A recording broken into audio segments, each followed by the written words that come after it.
ya bener kowe dodolan jajan. Nggih bener Mas. Nyawang kowe sing bakul jajan. Mesti wae jajanmu ya enak tenan. Mas, kuwi pancen bener. Tapi yo kari siji jenenge jemblem. Jemblemku jemblem sobat. Tak eman-eman Mas yo padha ngilang. Jemblem kesupen kabeh wong padha ngiler.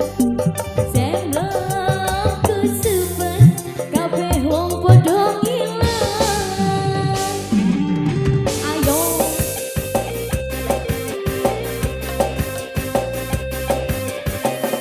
semacam lagi. Sudah SK Audio Motor, thank you.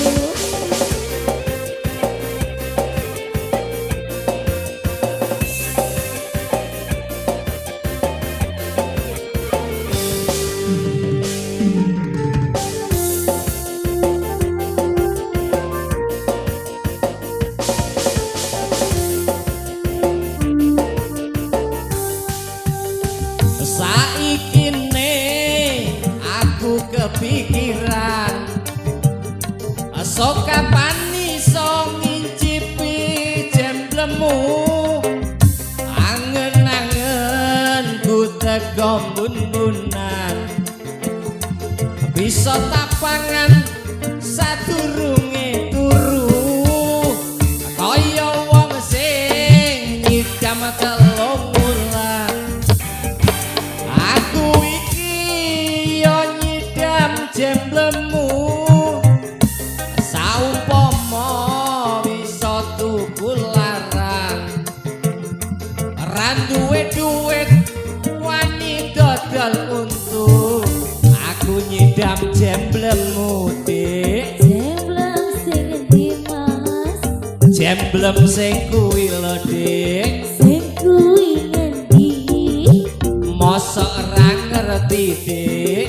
Pancen ora ngerti. Moyo aja minuti. Iya, jemblem sing embol-embol kuwi. Ayo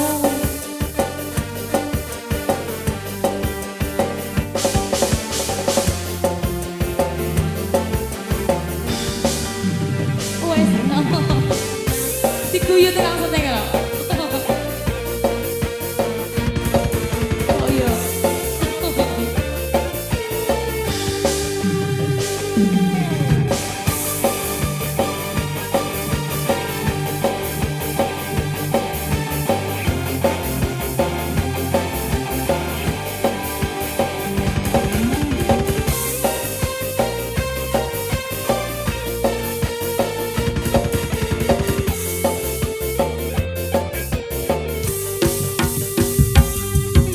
Adik, aku penasaran apa ya bener kowe dodolan jajan. Iya bener kan Mas?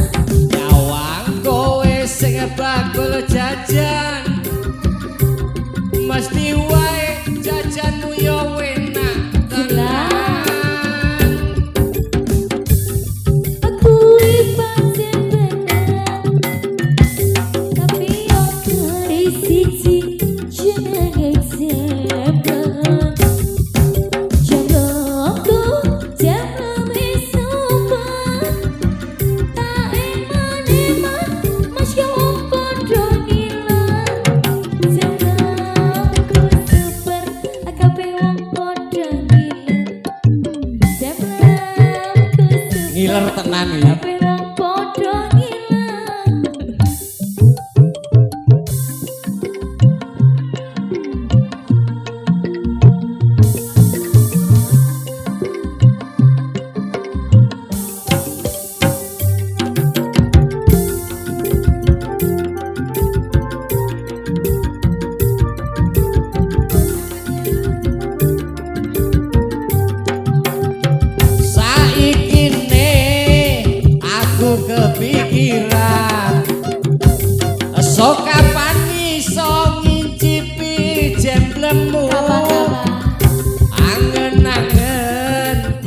teka bun-bunan bisa tapangan sadurunge turu kaya wong sing nyidam telung wulan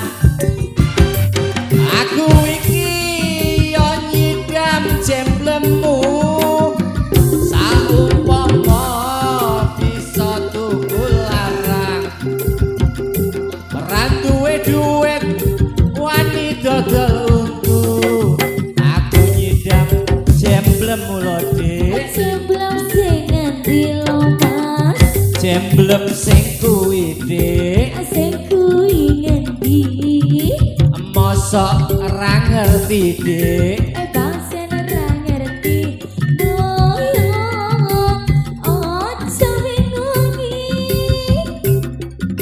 iya jemblem sing mbok kembol kuwi aku nyidam jemblemmu Dik Jemblem sing ngendi Mas jemblem sing kuwi lho Dik sing kuwi ngendi mosok ora ngerti Dik bang sen ora ngerti boyong aja wingi iya jemblem sing mbok kembol kuwi